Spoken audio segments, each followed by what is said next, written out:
Welcome into the Talkin Tide podcast on the Belly Up Podcast Network. I'm Chase Goodbread, sports columnist with the Tuscaloosa News, joined by Travis Reier, the longtime senior analyst at BamaOnline.com. Of course, you can get our podcast at Apple or wherever you prefer to get your podcast. We're live on Facebook, live on YouTube. Give us a follow on Twitter at Talkin_Tide.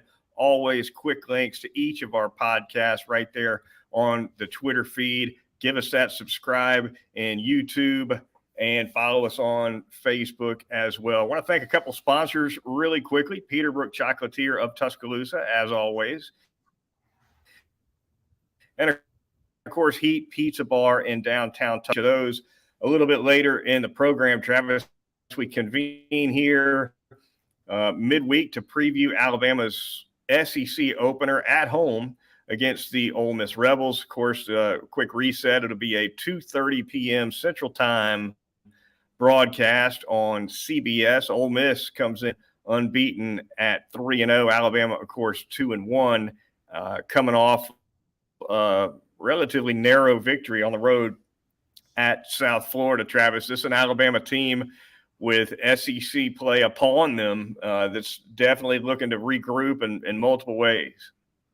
A lot to figure out, and here it is. SEC play with Ole Miss coming to town, and looks like it's back to Jalen Milroe, as we talked about earlier in the week. We'll see how the offense responds to that. We'll see how the plan responds to that. So a lot of intrigue. I'm not sure that's exactly what you want going into a matchup like this. Ole Miss, a capable team, especially on the offensive side of the ball. Jackson Dart playing at a really high level, not just throwing it, but running it.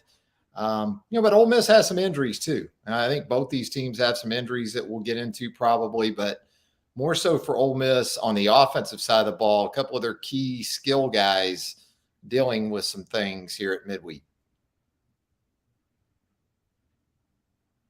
Yeah, no doubt about it. And you mentioned briefly the plan is going to be interesting. And I think it's a great point because for all the eyes that are going to be on Jalen Milroe, and understandably so, for all the eyes that'll be on the offensive line and probably Caden Proctor in particular in terms of performance, the plan needs a little bit of a twist too. And so I think that as much as performance is going to be worth eyeballing. You and I talked last podcast about how this does not look like a team that's prepared to run anything from empty set, for instance.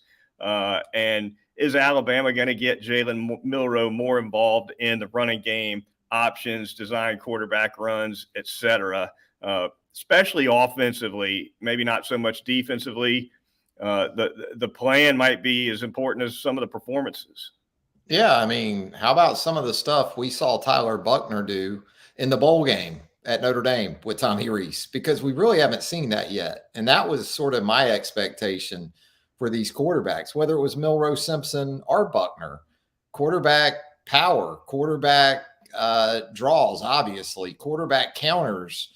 There was plenty of that we saw in the Irish Bowl win over South Carolina. We really haven't seen it yet. So maybe we see some of that this week. If not, maybe Jalen has learned from some of the mistakes that he made against Texas. That's the hope you have anyway. But those are pretty fundamental errors that he made. So you would hope that'd be the case by now. Alabama could be welcoming back a couple of starters along the line of scrimmage. More than likely, I think Tyler Booker should be good to go. Travis, although Nick Saban has yet to comment in his Wednesday news conference about any injury situations. Also, of course, Jaheim Otis with that walking boot on the left foot at USF. His status still pending as well. But both those are two of Alabama's very best linemen, one on each side. You got to think it'll make a difference if both of them are available too.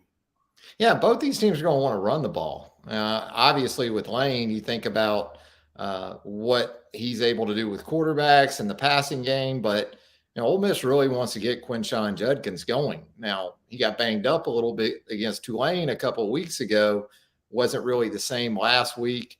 Ulysses Bentley stepped in and did a nice job. Sounds like maybe the 6th president of the United States or something with a name like that. But, Yeah. they've got some other backs, but certainly they want to start with Quinshon Judkins and then get it into Jackson Dart doing some stuff off of that. And, Trey Harris, one of the Ole Miss receivers, also missed last week. He caught 5 touchdown passes in the first 5 quarters of the season. So he's a guy from Louisiana Tech, a big transfer portal team that Lane's got. He's done a nice job with that, really at just about every area of the football team. So Alabama, from the injury perspective, as you said, we saw Otis in some practice footage earlier in the week. That was a positive. We saw Kendrick Law at practice on Tuesday in the footage.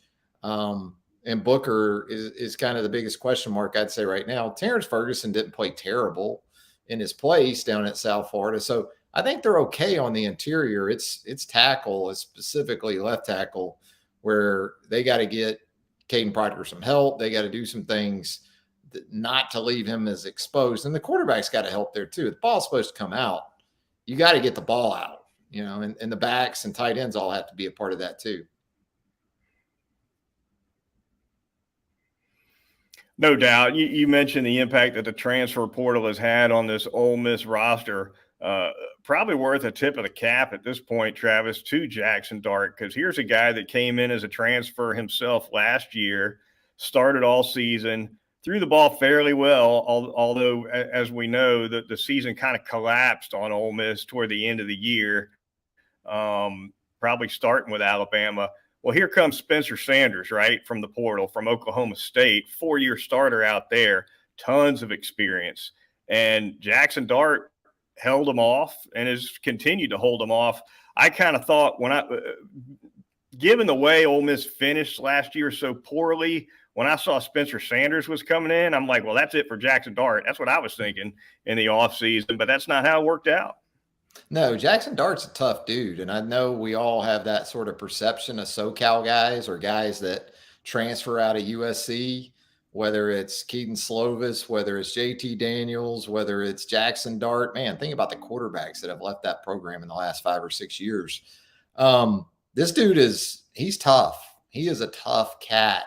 And I think this team, more so than even Lane's, has taken on the personality of Jackson Dart. And he's an easy guy to like, just the way he plays the game.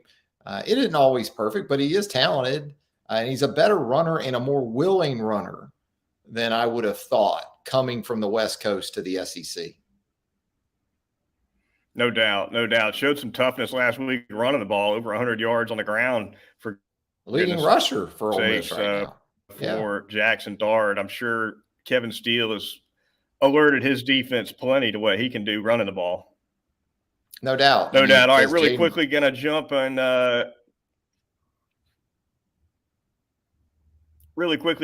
here and talk about that Ole Miss defense really quickly, Travis. A couple of Alabama natives play key roles on this Ole Miss defense. Trey Washington, the safety from Hewitt-Trussville, Cedric Johnson, the defensive end from Mobile Davidson.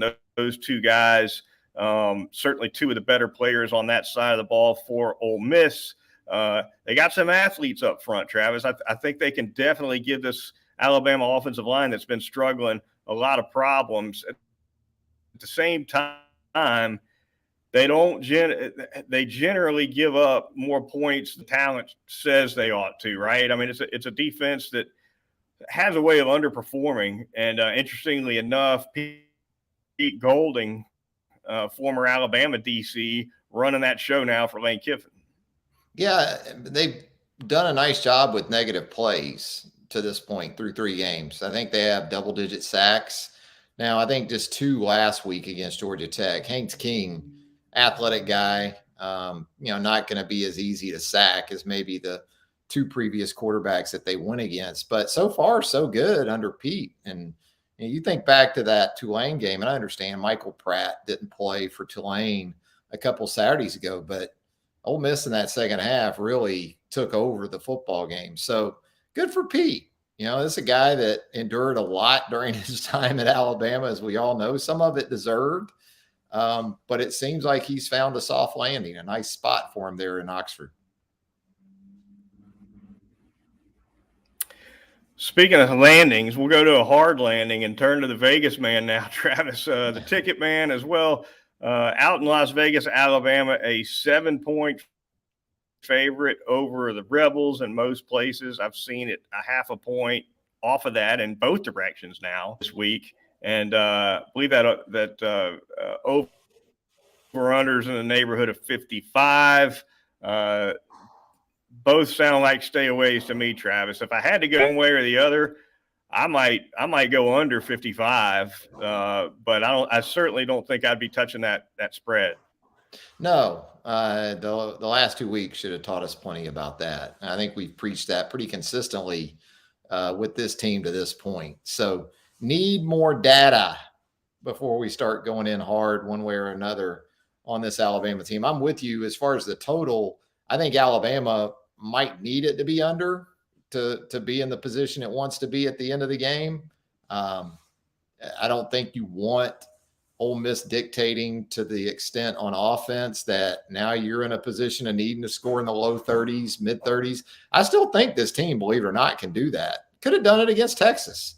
Lost a couple touchdowns to penalties.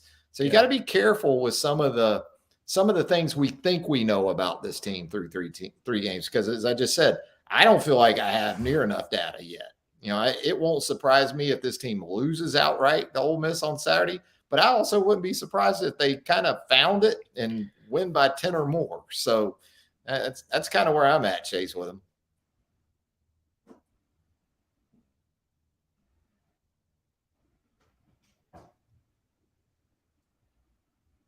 Yeah, anything can happen, no doubt. I like this game to play a little bit on the low scoring side. But yeah, I could see Alabama playing its best game and taking it by 10 or more. I can also see Ole Miss driving it down to the wire. I don't think Alabama gets beaten badly, but we shall see. All right, really quickly on tickets, less than $100, Travis, if you want to sit in the upper decks at Bryant-Denny Stadium.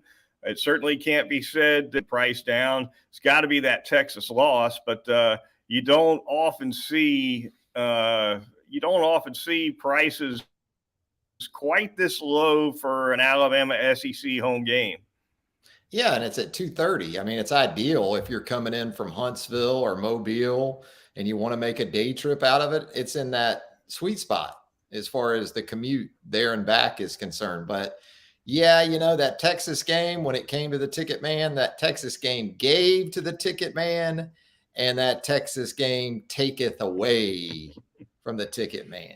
Ticket man would have loved for Alabama to have won that game. He would have got it both ways. He'd have gotten the Texas money, and then he could have kept working Ole Miss, and then you still got Tennessee on there. And the Tennessee didn't help the Tuscaloosa ticket man with that performance in Gainesville Saturday night. So it was been a rough couple of weeks for the Tuscaloosa ticket man. Price is down. Only took one loss, an ugly one. It was certainly to Texas, but price is down. Presumably, they might stay down for a few home games ahead. We shall see. All right, really quickly, going to thank a couple of sponsors here on Talkin Tide. Going to start by telling you about Heat Pizza Bar, our fine sponsors in downtown Tuscaloosa, Government Square. Voted one of the top pizzerias in all of the state. Heat Pizza Bar offers an array of outstanding signature pizzas, some great appetizers, including the best jalapeno poppers you're going to find anywhere in Jacksonville, some super salads as well, and a full bar. They've got a super atmosphere. It's loose, it's relaxed, it's away from the strip. So you're coming in town for that Alabama-Ole Miss game in Tuscaloosa this weekend, maybe looking for a nice spot to eat away from the strip and all that craziness. Can't beat Heat Pizza Bar for that in downtown Government Square. Also, quick programming note, looks like I'll be broadcasting live from Heat Pizza on Sunday when Travis and I recap this Tide Rebels matchup. So there you have it, Heat Pizza Bar. Yeah, and they're going to take care of the TVs on game day, as we talked about before. I know a lot of people don't think about that, but the game day television management at Heat is going to be elite at heat. Put it that way. I'm going to tell you about Peterbrook Chocolatier out there at 1530 McFarland Boulevard North in the Indian Hills section of Tuscaloosa. When you're in town, whether it's game day, whether it's graduation, for any reason, if you live in Tuscaloosa, you already know about Peterbrook Chocolatier. 16 years in business now. All those great treats, those chocolate footballs. Yes, those are actually chocolate footballs we're showing you there. The thank you cards in chocolate, that's the kind of thank you I'd like to get in chocolate. And you, of course, got Halloween coming up. Never too early to start thinking about it, Chase. So Peterbrook Chocolatier, 1530 McFarland Boulevard North in the Indian Hills section of Tuscaloosa. Sweet 16 at Peterbrook Chocolatier. Yeah, things definitely going to be busy over at Peterbrook about a month from now when things really kind of get ramped up for Halloween. Finally, going to tell you about Caldera Men's Skincare, a new sponsor of ours. First impressions matter. This is one way to do it right. Caldera has a team of 4 products that Travis and I are trying out this month: the Clean Slate, the Base Layer, the Icon, and the Good. Kind of work as a team, and they do a super job of keeping your face looking good, looking young. If you live in Alabama, you know the sun will get to your face pretty bad. Take care of it and do it with Caldera. Our listeners can get a 20% discount on Caldera skin products right now with the promo code TIDE. Just go to calderalab.com/Tide and take advantage of that 20% discount. Only talking. All right, Travis, before we get out of here, want to talk quickly about a couple games around the SEC, as we always do. Looking ahead, Auburn at Texas A&M. Kentucky will be in Nashville taking on those Commodores. We've got Mississippi State coming off that ugly loss to the LSU Tigers, going on the road to take on South Carolina. And finally, Arkansas, which also took a loss last week out of conference. They will be on the road in Baton Rouge. Which of those 4 grabs you first, Travis? Wow, that's pretty tough. I'm gonna go. I don't know. Who's your pick there, Goodbread? You tell me. Nothing really moves me. I think that Arkansas LSU game could be fun. Yeah, I guess so. I mean, it was such. I think Arkansas LSU could be a lot of fun. It was such a disappointing weekend with with Vandy losing to UNLV. Okay, it's Vandy, but you felt like Vandy had taken some steps under Clark Lee. It doesn't really feel like that early in the season to this point. Arkansas with a home loss to BYU. Yeah, I'm with you. I guess I'll go Arkansas LSU. Well, we could see Rocket Sanders back, right? That could be interesting for Arkansas. He ran for 1,400 yards last year for the Razorbacks, and so definitely will bolster that offense if they're able to get Rocket Sanders back. LSU, of course, coming off an outstanding victory on the road at Mississippi State. Jaden Daniels couldn't miss last week. Travis had a pretty amazing string of completions to open that game. So LSU firing on all cylinders at home against Arkansas, and no surprise, they're laying 17.5. It's a pretty big number, but I can understand why. Yeah, I mean, Malik Neighbors went nuts in that first half in Starkville, and you knew going in Mississippi State secondary was a major question mark. Well, it still is.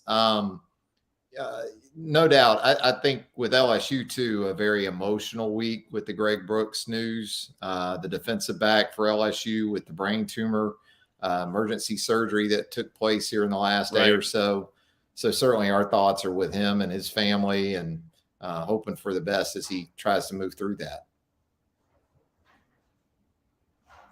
Auburn at Texas A&M, Mississippi State at South Carolina.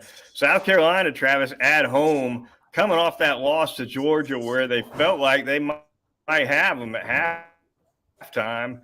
And then, of course, Georgia kind of runs them over the second half. So disappointing for sure for Shane Beamer's team. But on the other side, Mississippi State, they got to bounce back. If you're Zach Arnett, you got to get that offense going after that showing last week.